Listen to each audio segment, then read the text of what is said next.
So how long have we actually been at this, by the way? It's been like a few months. Number of episodes. How many episodes? Knocking on 11, isn't it?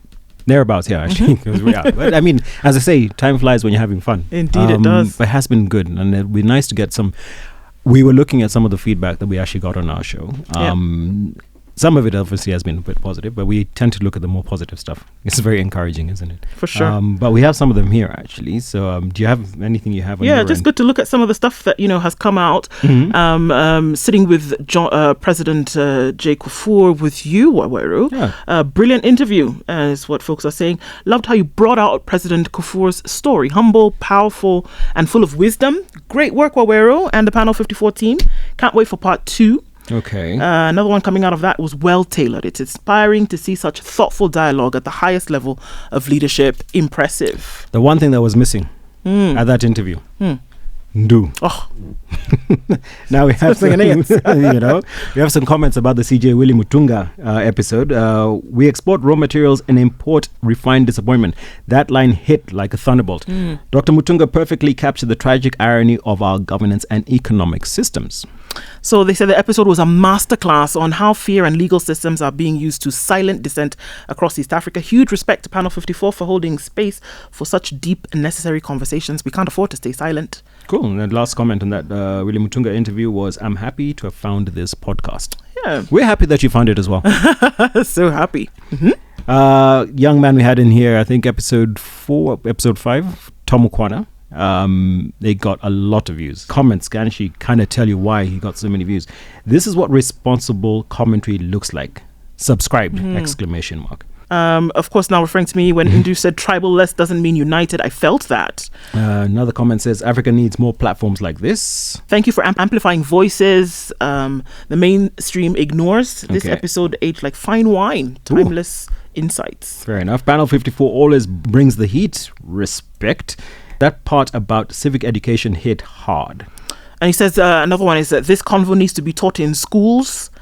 Another one there. Yeah, says 10 out of 10 breakdown on the rural versus online voter base. And this episode made me rethink everything about keyboard activism. That was a nice buzzword. Yeah, rolling buzzword there, isn't it? Proud to be Gen Z after this. Okay. And a shout out to Awera and Ndu for this necessary conversation. This is what responsible commentary looks like, essentially. Yeah. Thank you. Good conversation, Weru. Loved how Thomas Mukhwana broke this down. Facts only. Great conversation. Kudos, team. Another one goes on to say, not all heroes wear capes. Some start podcasts. That's a nice one. We need to put that in our tagline. I think so. Yeah. We then had an episode with Colonel Seth Shava. And some of the comments there. This episode is both eye-opening and necessary. Colonel Shava's insight highlight a truth many avoid. Africa may host the bases, but we rarely shape the mission. The conversation around governance, disenfranchisement, and security is so important because military might, without political accountability, only deepens our vulnerabilities. There you go on to say the story about the fighter jet crash, and everybody remembers that Black Jesus story, was both hilarious and profound. A reminder that people most affected by military presence are often the least consulted. Kudos to Awera and Ndu for steering this dialogue with depth and clarity. Africa needs more platforms like Panel 54, where strategy meets sovereignty, and our voices aren't just heard but respected. Indeed, thumbs up to the Panel 54 duo for this sounds ecstatic and engaging discussions forum. Engaging conversation. I'm locked to the channel henceforth. Good vibes. Okay. Some of the stuff that we see, indeed. And we really appreciate everybody and everybody who's taken time to actually make a comment, say something, give us feedback. We can only grow from that, and it's always critical to have that kind of feedback. Good and bad, actually. For sure. What's in your docket for the week that was? All right, so we're looking at the week that we're currently in. Many things happening. Let's look at the African continent. Okay. Botswana declares health emergency. So, of course, we know Botswana, diamond rich, declared a public health emergency amid a shortage of essential medicines and equipment. Okay. It's interesting that the two are linked. You would expect that because you're diamond rich, then you wouldn't have problems with purchasing Medicare. You think so? President Duma Boko made the announcement in a televised address, and he's blaming the downturn in global diamond markets for straining the economy of the 2.5 million strong nation. So the Kardashians are not buying diamonds enough? Sadly, no. So maybe that will sort things out a little bit when we see global markets start to change. Yeah, but that was a bit tongue-in-cheek of me. The other story, what I have in my docket right now, Rwanda denies Congo massacre allegations. Now, this story is coming out of Kigali, where they have rejected UN claims that Rwanda-backed M23 rebels massacred hundreds in eastern DR Congo in July. Again, those are the kind of stories that never really hit the main headlines. The Rwandan government said that there is no evidence to support the allegations first raised by the UN Joint Human Rights Office. Let's look into Kenya, where the Chinese railway loan. Yes. Kenya is seeking relief on that. Open talks with Beijing to halve the interest payments on the standard gauge railway loan. Should be a fun conversation. Yeah. Nairobi currently spends about 130 billion shillings annually servicing the debt, which it hopes to reduce through negotiation. So it's 129 debt, basically. Exactly, debt restructure is what Kenya is looking for. The 29 billion shillings that Kenya spends on servicing debt to China in the financial year 2024-2025 is slightly higher than the country's entire health budget of over 115 billion annually, highlighting the scale of fiscal pressure on social spending. That's debt. Absolutely, that's debt. Wow. I'm going to stay on the African continent and I want to just have a quick... There's something interesting that's coming out of South Korea as well. Now, Nigeria has basically cracked down on cybercrime. So the story says Nigeria has deported dozens of foreigners, including 50 Chinese nationals, in what authorities described as a crackdown on one of the country's largest foreign-led cybercrime syndicates. The anti-graft agency said the operation unfolded over the past week. But are Nigerians the ones who are probably the... They're probably the there's worst a reform going on. There's a reform going on, and we're not kicking out the folks who are now learning from us. They're the biggest scammers of all. Apparently not. We're kicking Nigeria's kicking people out of the somebody's country. doing something better than they are. It would appear so. Okay. Speaking of phones and cybercrime, South Korea is banning phones in class. You know, I immediately want to go to how did they get the phones in class in the first place? But you know, that's a analysis from the story. So the story goes, South Korea has passed a law banning mobile phones and smart devices during class hours in schools. It goes on to say, effective March 2026, the bipartisan measures aims to curb smartphone addiction among children and teenagers, aligning the country with a growing global trend. Your children, do they sit with their mobile phones like the whole day? Well, no, because we kicked them out of the house and asked them to go graze in pasture. But you know,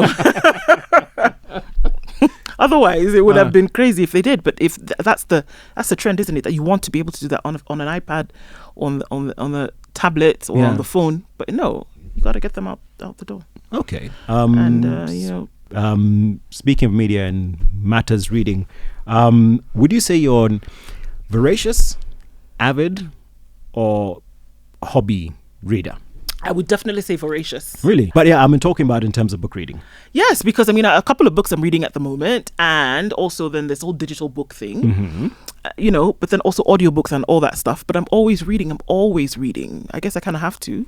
Is it because where you're brought up, or as in from when you were like in school? The reason I ask this question is because, okay, fine, I'm very visual, right? I'll wait for the movie to come out. Yeah. Right? If they did Catch in the Rye and stuff like that, as a movie, I would not read it as a book. And it's not that I don't know whether it's laziness or what it is. I mean, yes, obviously when growing up in school, we had literature as part of the classes, and we were brought up on traditional stuff like your Shakespeare and things like that. But what I noticed, and obviously because of the system I was in, there was nothing to do with African readers, African authors, right?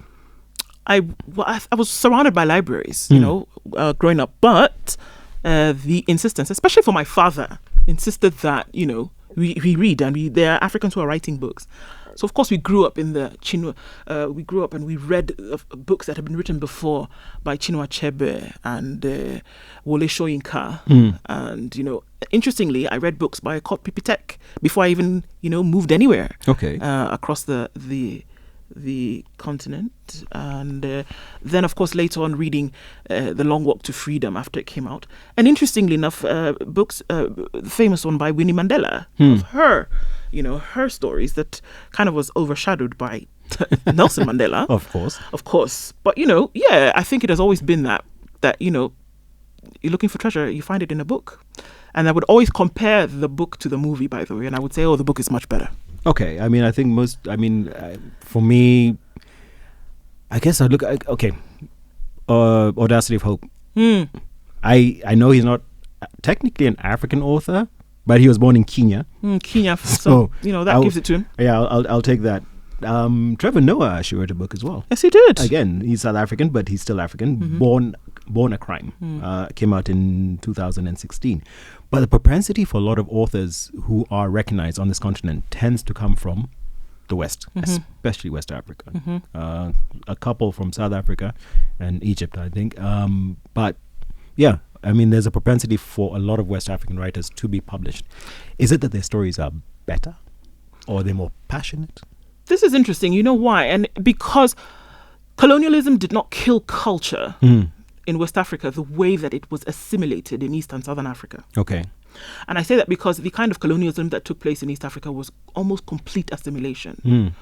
And so, the dressing changed. The food took on a different persona. And so because there was so much culture that remained because of you can call it bullishness or the stubbornness of the West African people, that there was still a place to talk about these things. There was still a place to talk about culture. There was still a place to talk about the conflict. And that was either through music, movies, or books. Okay, that makes a lot of sense. Yeah.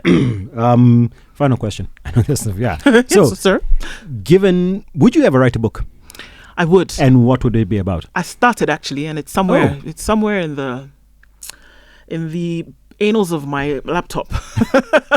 What is your book about? It was actually it's a children's book, and it might become something one day. Okay. Essentially talking about the retention of culture.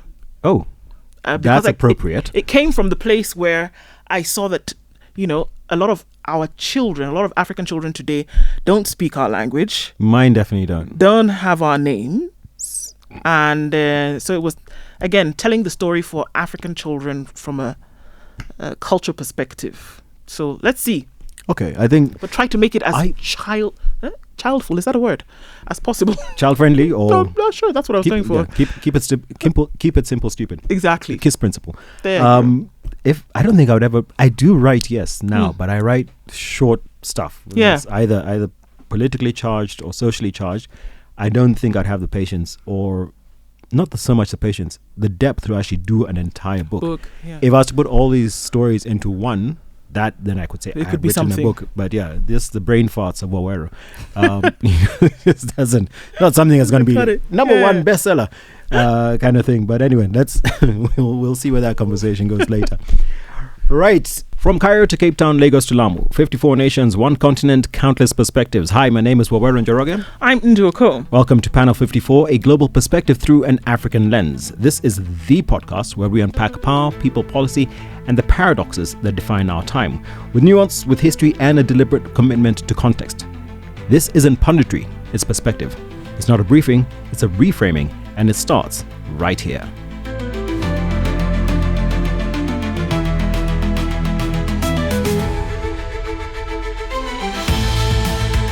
Across Africa, stories are powerful. They show who we are, what we remember, and how others see us. But here's the big question. Who controls these stories? Why do some stories get book deals, headlines, and airtime while others completely just disappear? On this episode, we look at the gaps, the barriers, and the biases that decide which African stories are actually told. Here's the reality. More than half of Africa's books come from just 4 countries: South Africa, Egypt, Nigeria, and Kenya. Yet our whole continent makes up about 1% of the world's publishing industry. That means books are often expensive. In sub-Saharan Africa, an average book costs around $15 in a place where many people live on less than $2 a day. For most, books are out of reach.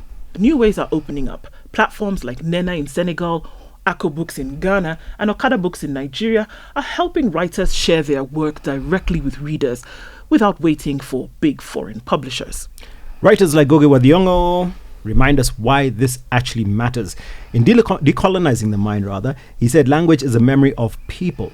The way we tell our stories decides how our culture survives. And Binyavanga Wainaina warned us too. In How to Write About Africa, he showed how Western media often paints Africa as only war, poverty, or animals, ignoring our humor, our humanity, our everyday lives. So with that in mind, we ask, how can African writers, journalists, and publishers take back control of our stories? And what stands in their way? Nelson Mandela wrote Long Walk to Freedom, one of the most famous African books ever.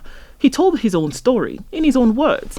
But many other leaders have never written their stories. That job is left to journalists and biographers. On this episode, we bring both worlds together. Tom Mukhwana is a journalist who stirs public debate.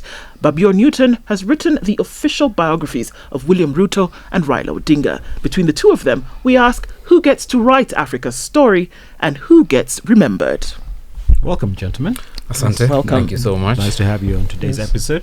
We've had you before, but it's always good to have you. And it's nice to have a new face, Babior. Thank you. Yeah, thank you so much. We're looking forward to having a lot of fun with this particular episode. Yes. We're going to jump straight in. Tom, Yeah. your reporting has sparked strong reactions here on Panel 54. Yeah. Before, we'll have some statistics. I think we raised some statistics earlier about that. So why do some of your stories hit so hard, while others maybe don't hit as hard? I think journalists have lengths they can't go to. Like there are specific lines. You guys know about ethics, right? But writers can cross those lines. You might get your book banned if you have a bad enough president. But for us journalists, there's specific things that you have to adhere to. Journalists have to have evidence. You don't provide opinions.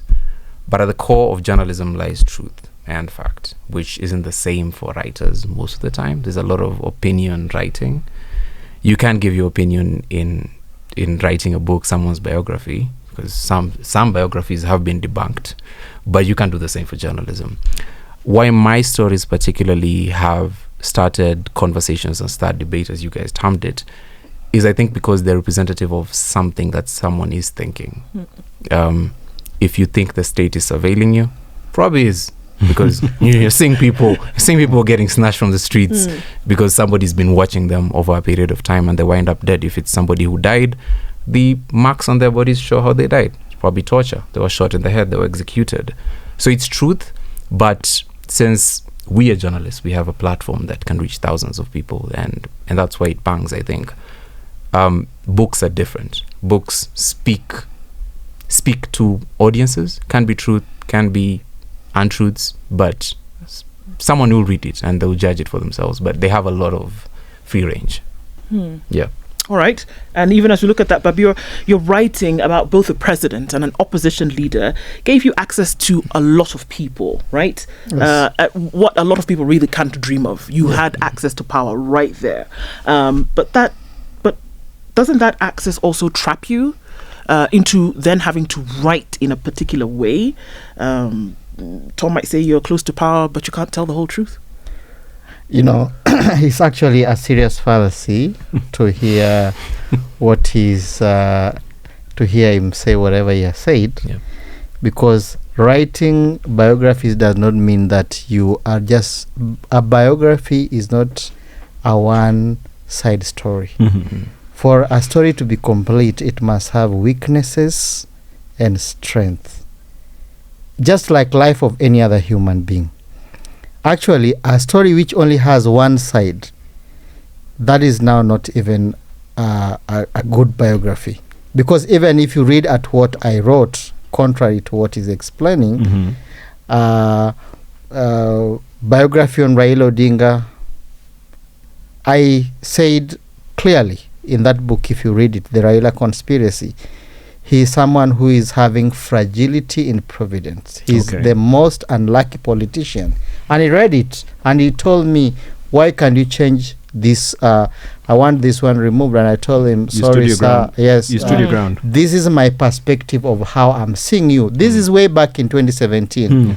And I can actually remember my conversation with him. I told him, you know what, you are going for this election, but you are not going to win it in 2017. And that one has to be part of this book. Right. Because it was called The Raila Conspiracy, Secret Behind Denying Him the Kenyan Presidency. And, you know, he asked me so many questions. I was just 22 years old. And then he's asked, how does a 22 years old know that I'm not going to win? But perhaps Raila always knows something that most of us don't know. But now that people have already seen the 360, I saw this and I placed it in the book. How was that different when you wrote about Kenya's president, William Ruto, who today sits in a very interesting position whereby there's a lot of world's, attention on him? How was the experience of writing about an opposition leader in East Africa and a sitting president in the same region?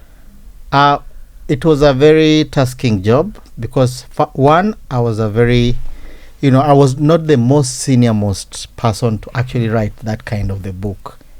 And when I was picked, that I was called and told that you are the one who we are picked to actually write this, the biography of the president. First, I saw like, am I really going to pull this? Because one, I have to keep up with the pace of campaign. Two, I have to ask this person, this is power. You sit down having interview with him and almost 100 security men are around you. So sometimes you like to flinch. Yeah. But you always believe that I have to get the best out of this person. Could you tell the truth? Yeah, I can remember one question I asked him when I was interviewing him in the book. I asked him, people are saying that you are corrupt. Who would ever accept or agree that Yes. They were corrupt. Yes, People are saying that you are corrupt in the book. And he said, I can remember him answering me and saying, can they show me anything that I've ever stolen? Another question that I actually asked him, which is part of the book. You are over promising. It's a campaign. People are saying you are over promising. How are you going to achieve these things when you become the president? And he told me that, Babior, we are going to cross that river when we get to it. So now we are there. And actually, sometimes power seduces people who are in it to believe that you must always say yes to everything. And that is why a certain lawyer in this country say that people who are in the bubble of power never want to say or never want to write something contrary to power. Power, when you are around in that bubble, to be sincere, if you don't know what you want to write, you can easily just write a praise song. I remember just writing the a same piece. way you're saying, huh? Yes. There's a piece I wrote where I'd asked the question, do all politicians lie? And the answer was only those who keep their jobs. Which is a bit tongue-in-cheek, but I mean that's the reality. I mean, now the aspect of truth, actually, and this question I want to throw it to both of you, actually. I'll start with you, Tom, in terms of, actually to both of you. Yeah. Are we actually recording history or are we shaping it? Very two critical things. Tom, some say journalists like you tend to exaggerate, right? Guilty. Yeah? Already didn't even give you a minute. Babior, others say biographers like you polish reputations, right? Where's the line between truth and actual myth?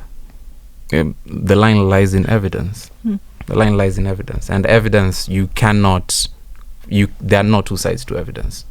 There's one piece of evidence and there's one truth you can deduce from it. If it's a body, again, they were murdered, somebody killed them, you can see the marks. But then it becomes a problem when journalists exaggerate things. We are guilty of that. I think I like the transparency and the honesty there. I hope he's as transparent. It happens in journalism because of two things. One, you need people's attention. Two, the bills have to be paid by someone. Yeah. Some of these things are KPIs in newsrooms. But are we shapers of history? I think yes, because journalism drives public opinion. It influences public opinion. How Ndu conducts an interview with someone powerful can get that person voted in or voted out, the questions she asks. So if journalists obfuscate things or if they don't ask the right questions, someone could be president, as we can see, and things will happen that are good or bad. But at the core of it, I think truth and evidence should be there. Even when you're asking a question or writing a particular thing to elicit a particular reaction? You do not ask questions to elicit reactions. You ask questions to get to the bottom of things. You ask a question. I am a big fan of the brand of interviewing where you unmask someone. Okay. See the look in someone's face when you ask them a question that you well know they don't have the answer to, and they stammer their way across the question and sometimes filibuster and just not answer you at all. That's telling. I think eliciting a reaction, that's the wrong thing, because you're looking for views, you're looking for numbers. Again, if your KPIs are those, or if your job is to tarnish someone's image, then you'll ask a question that shouldn't even be asked in interviews, or phrase it. And I think that takes away from the truth, and it takes away from interviews, because interviews are meant to be where people's questions are platformed. When that happens, most of the times you notice it's the journalist that's at the center of the interview, as opposed to the answer. We haven't had a chance to answer. I think authors are shapers of history. Okay. If you look at books like Not Yet Uhuru, we read them until today. They have shaped the Kenyan history. If you actually read Not Yet Uhuru, most people say you have actually researched 90% of Kenyan history, facing Mount Kenya. Yes. In Kenya until today, we still talk about Kupanda Mlima. You get it? So look at books like Peeling Back the Mask. They are books you can't, they will never fade. They are shaped, they actually shaped books like Absolute Power. Yes. They deconstructed. Actually, if you are reading Peeling Back the Mask of Miguna and you are reading Flames of Freedom by Sarah Elderkin, and you are reading my book, The Raila Conspiracy, you are getting different perspective of Raila, but one thing is constant. Power. There's a lot of always power play. So when I wrote the Rise of a Hustler by for book William Ruto, this book I wrote it before the election. Okay. You know, the subtitle of the book is From Chicken Seller to Presidency. Personally, I had predicted, I am the only person who predicted in a written document that this person was going to be president. And nobody. Now it's there for posterity. Yes. So right now, if you are reading that book, you may think that I wrote it after the election. So books are actually, even if you go to archives and look at books like Long Walk to Freedom, you can easily tell the history of Africa, South Africa, apartheid, and even the entire black community, which are living. And that book, you can even read it anywhere, and it still fits. Because if you look at, if you go to National Archives, you pick any book about history of Walter Sisulu, you pick a book about even West African leaders, you can easily see the ideology of those political leaders. So, as I agree with him, I believe that many people should actually write books to tell African stories. And I also, which I want to deconstruct when I'm here, I read a certain article written by an author called Taban Loliong. Okay, yes. Saying Africa is literally, there's certain dryness in African literature. And we don't have anything flair. Yes. No flair per se, yeah. I think that is very biased. And it is lack of appreciation of African literature. We have our culture, we have our language, we are proud of our origins, which make part of our literature. Africa really have very rich history, and that's why books of people like Chimamanda Adichie become number one trending. If you look at Oprah book is called Book Club. That was actually the top, one of the top book, almost 6 times 6 years a row. Yes. You get it. Look at books of Barack Obama, Dreams from My Father. You can read it. An African American who want to be in politics must first read Dreams from My Father. Actually, I want to now jump. I'm sorry. Yes. But you mentioned something there that I want to look at. Chinua Achebe. Yes. Right? Things fall apart. Yes. We mentioned at the beginning. This book was published in London 1958. It has sold more than 20 million copies. Yeah. But for every Achebe, thousands of Africans. It's what you're now saying. Yes. These writers, thousands of African writers, have yet to be published, right? Today, Sub-Saharan Africa makes up less than 2%. These are factual statistics. You love numbers, yeah? 2% of the world's book market, right? And therein we have the actual main problem. We don't seem to have the aspect of publishers. So why do we still have so few African publishers putting stories on the global stage, right? That's an overarching question. And I want to ask this now to you, Tom, right? Do publishers fear voices that challenge power? That's for you. And Babior, do writers like you, right, who are close to government, have an easier path? Okay. Curious to hear what Tom he can says. go Tom can go I have first. thoughts, Yes. but that's a good question. Do they fear books that challenge power? I think no. I don't think that's the case. Why do I say this? It's in someone's interest to publish a book that challenges narratives. Is that not true? Because it means that it's provocative to a certain degree, which makes it sellable. But I'd like to ask you guys this question.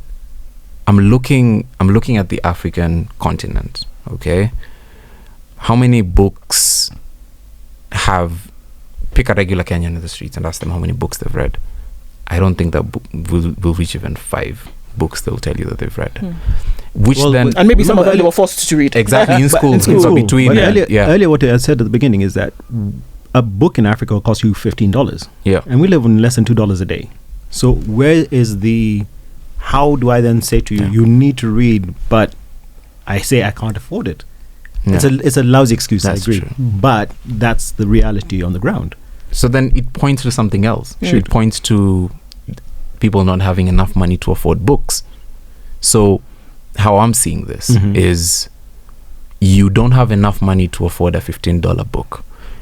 2, illiteracy.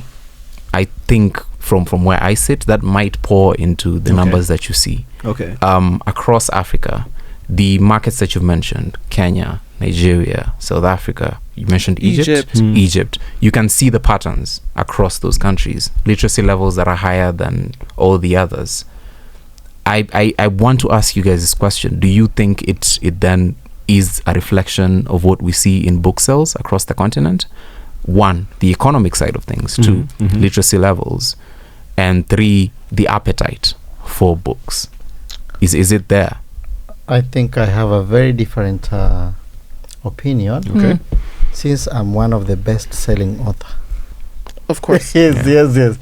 But starting to write controversial books, there are 4 obstacles that you are going to face.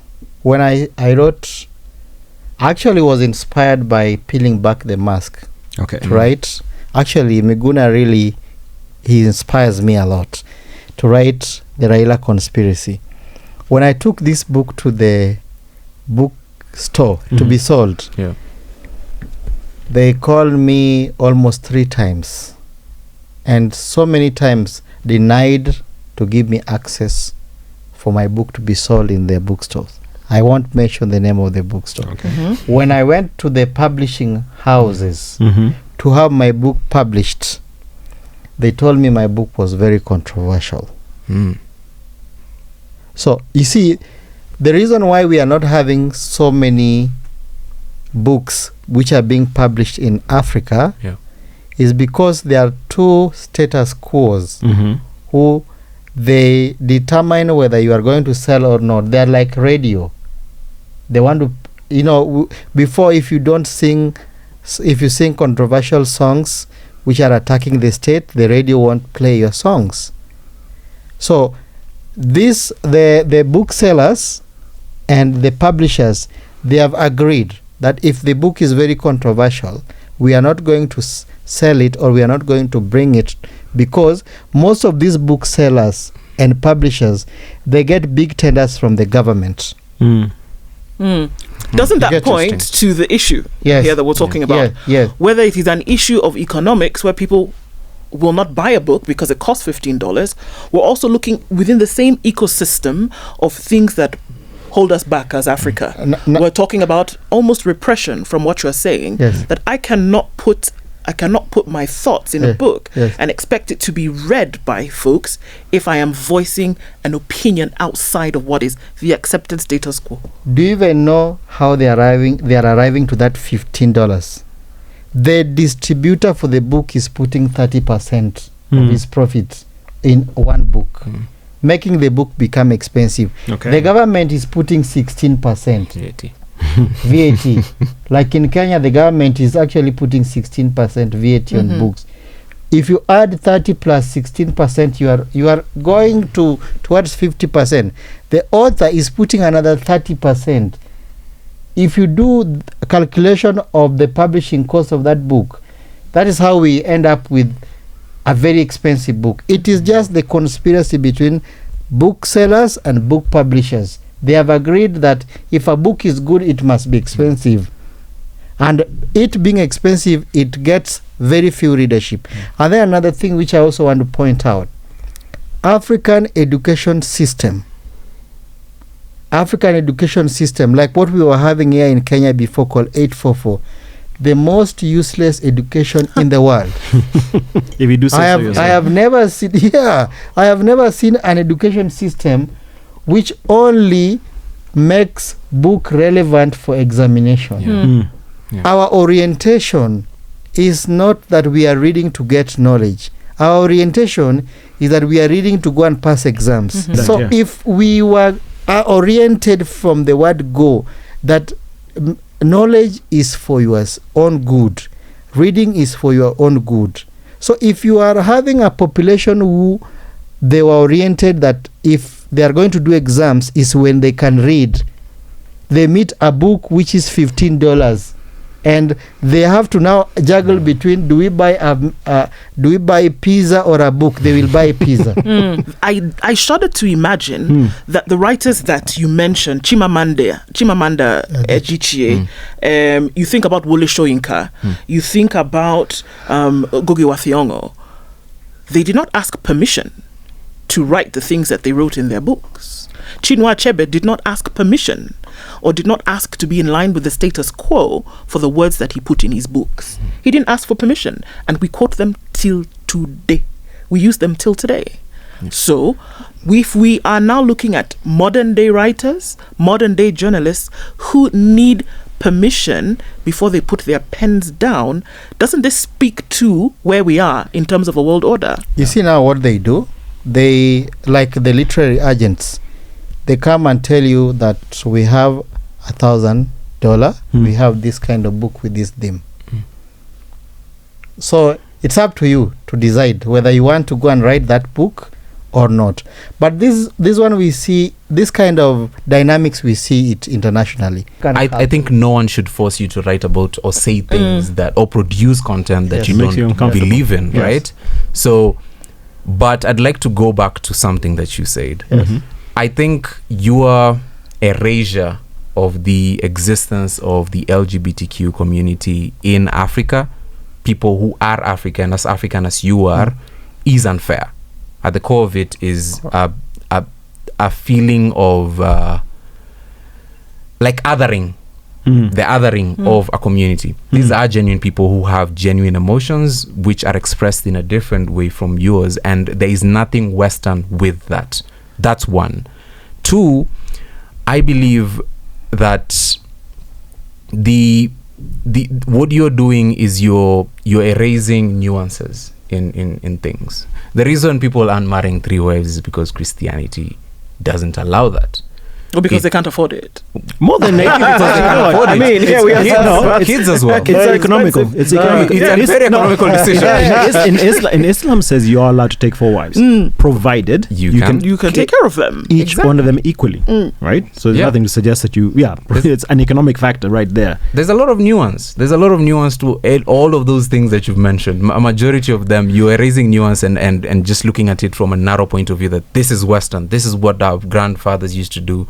But then they could live on 20 shillings a month. We can't live on even 20,000 a month with like 5 wives or 3 kids. You understand? I get it. Perhaps for clarity, Babior, are you essentially saying that why we don't see more literature coming out of Africa is because the ideas that would be put in books are not welcome, number one, and that the ideas that would actually gather or bring about a good payday are unacceptable by African communities and African authors? The way the world works, there is someone who is always sitting somewhere to ensure that the story that you're writing is actually falling within a certain category. If you have to work with establishment, your book must fall within a certain category. So what are we saying here? Obviously we look, and those are the ideas that are in our space, whereby we imagine that African authors would write more if there was, enough buck behind, the offering, one, but then also if the ideas that they would put in books are accepted more. But then there's media silences sometimes, and we look at the things that are happening around the world. There are conflicts that take place. The Biafran War was in the 1960s. The world only paid attention when the pictures came out. We can look at many other examples. Ethiopia's Tigray War has gone on forever, where 60,000 people have died. 150,000 lives have been affected in Sudan. 800,000 people died in Rwanda. 5 million people have died since 1998 in Congo. These are statistics that we hear later in terms of what is followed. These stories hardly make the news. Why do some conflicts and wars matter more than others? It's a very good question.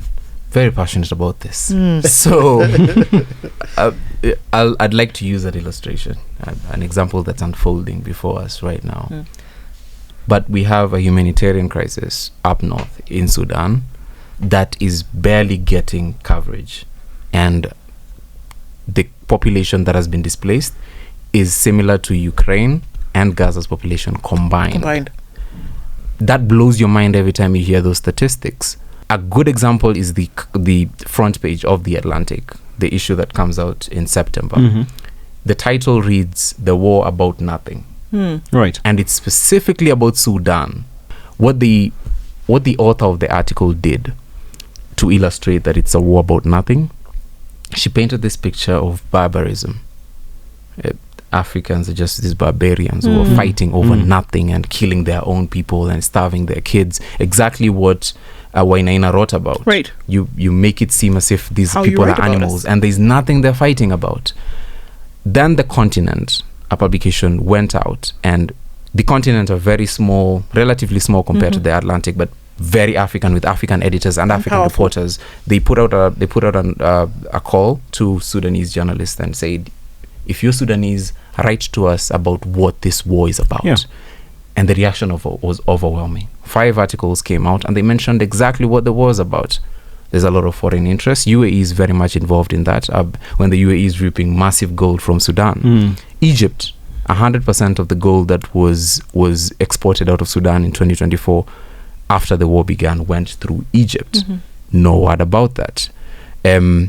The involvement of Chinese arms, the involvement of Yemeni arms. So many things are happening in Sudan, but then this journalist narrowed it down to the barbarism of RSF and SAF. So what you had is the removal of the truth, which happens often. And this narrative about Africans being beings that cannot think. When you're framing the Russian war, you'd say it's about Russian imperialism. You'd say that it's Putin trying to reestablish USSR. But when you're speaking about Africa, it's the war about nothing. So I don't know if you guys understand exactly what I'm saying, but that's why it's important for Africans to tell their own stories. And I think the solution to all these problems, I don't know what you all would think, but for me, it would be the establishment of African storytelling channels. The Continent is a good example of that. Why can't we have African publishers? I really want to hear. Well, first, apart from I was going to ask, there's something that's been sitting in the back of my mind. It sounds like there's a lot of hoops you have to jump through before you get to an agent and before you get published and things like that. It seems like a lot of work. I mean, I don't see many people actually having not the stomach for it, but just the patience to have to go through all these hoops while having to deal with so many other things. First of all, before we establish that entity or whatever it would be about African writers, we need to educate them in terms of this is what's going to happen. But then now you have the advent of digital books, like what they've got in Nigeria, what they've got in Senegal as well. So that could be a shorter route to market. I'm now talking economics, obviously. It's a shorter route to market vis-a-vis having to go through publishing houses and things like that. So I think that aspect, and you mentioned this earlier, there's an aspect of illiteracy, right? But more so from the perspective of, same as anybody who might, why do I need insurance? Why do I need health insurance? Why do I need car insurance? Why do I need this? Why do I need that? Why or how do I have to go about to get my story told? And there's a lot of, and the other thing is that you need to also educate people to know that it's not that just because you, in your opinion, think your story is good, that it'll be told, because there's other people who have a different opinion, contrasting opinions, which means that a book that, fine, if I wrote a book about Muhammad Ali, for example, because Muhammad Ali is known, somebody might want to pick it up and see what's this book about Muhammad Ali about. If I was to write a book about, I don't know, some gardener called Jogona, really? I mean, so there's also that level of education to say this is what editors are looking for. So you see where I'm going with that. I see where you're going. I like the fact that you want to set one up, but there's a lot of back-end work that needs to be done, especially if you're going to get African writers. And sorry. Well, I mean, Babior, if you come with that, but then I think about imagery that takes place in a lot of these, and we can come in with that. But I think of, again, it's a brilliant example that you've given, Chimamanda Adichie's books. Everything about politics. They're everything about underdevelopment in Africa. They're everything about lack of proper governance. But the way in which she invites the topic is what then gives it the world acclaim that it does. I think of a book like The Secret Lives of Babategi's Wives, and it had nothing to do with his wives. It had everything to do with female empowerment. It had everything to do with the feminist agenda. So when you talk about, is that not the way to get in the door? African mindset should also change. So whether it's talking about media, whether it's reporting on stories, or whether it's writing books, should we focus on telling our own stories? Correct. On giving our own view of the news first? Yes, I think we should believe that our stories are good. Like I was following a story of a certain 8 years old person coming from central Kenya somewhere.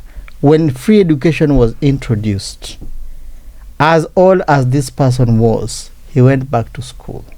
He actually died when he was almost finishing his education.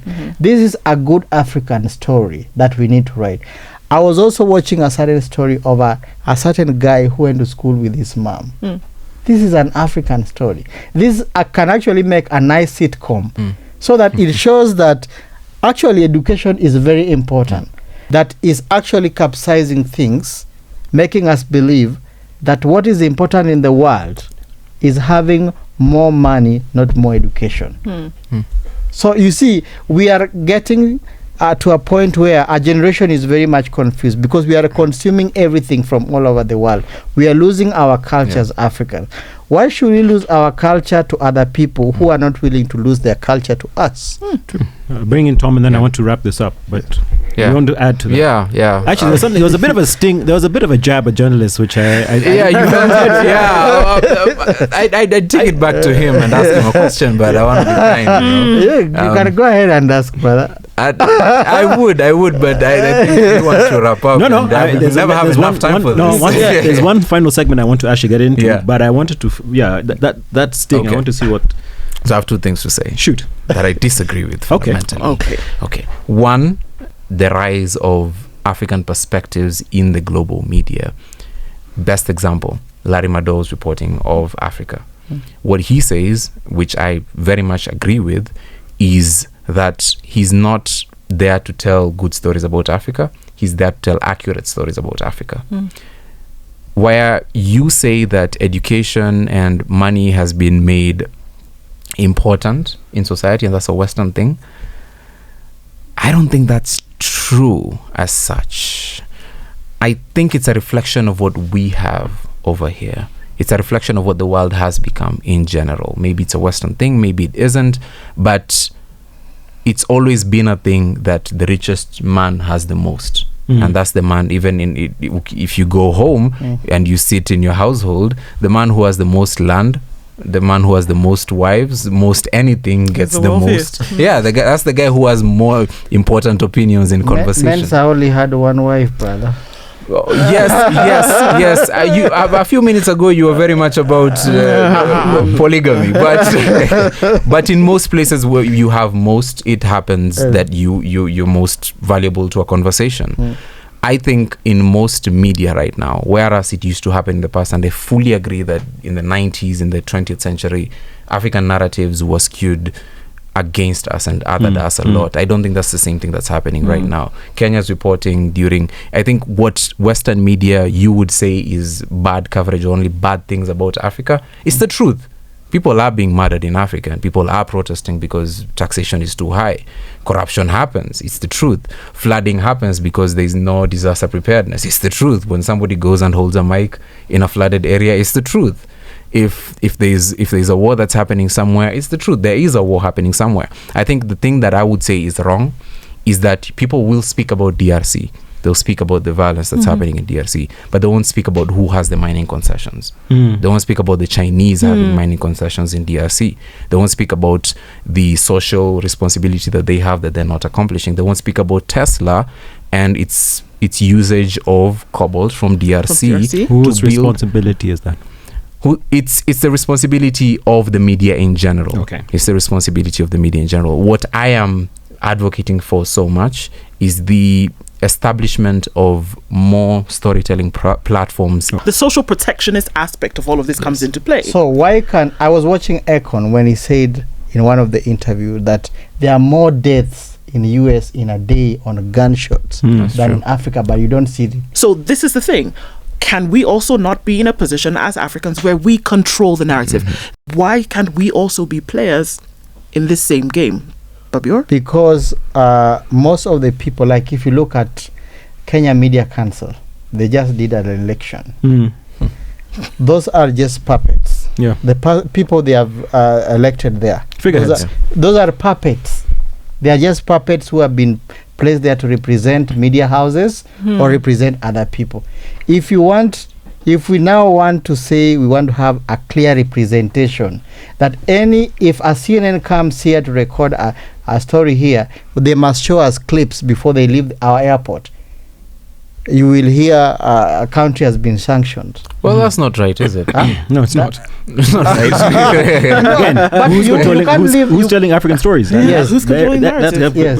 I'm going to shift gears very quickly now, as we bring this to a close. In 1977, right, Ngugi wa Thiong'o was jailed for staging a play in Kikuyu, right? That shows how dangerous storytelling can actually be, right? People's mindsets in terms of what are they saying and things like that. It goes two ways, though. In 1994, the Rwandan genocide was framed in Western media as ancient tribal hatreds. Yeah. You see, these are very delicate balancing acts. Okay. Because here you have a choice to be a liberator, and here you also have a choice to serve your government, enjoy the privileges of government. If I was not in government right now, I would be in jail in this Gen Z revolution. Right? Because I always have read literature, which if I just check out like this, it instantly causes damage. If it finds a government which is erratic, which is not open to criticism, you can easily go to jail. And it is just arrest, prosecution, bias judgment, you are in jail. Right? But you see, many states or many governments around the world, they would rather work with the authors or the critics or the brains inside the government than leave them outside, because they also they want to reduce criticism. All in all, history can sometimes judge us very, very harshly. Yes. I look at things sometimes Like now, what started Miguna's exile journey, peeling back the mask. I look at maybe how this brain will have been used here in Kenya, but this guy cannot come and live in his country comfortably. I look at how Ngugi wa Thiong'o, the late Ngugi wa Thiong'o, may his soul rest in peace, spent nearly all his life in exile. He could not come back to Kenya. The time he tried to come back to Kenya, you saw what happened. I saw stories of Nigeria, Ken Saro-Wiwa, who was murdered. Yes. I saw stories of Madagascar author and journalist who was murdered for just been championing. He used to write certain articles attacking the state.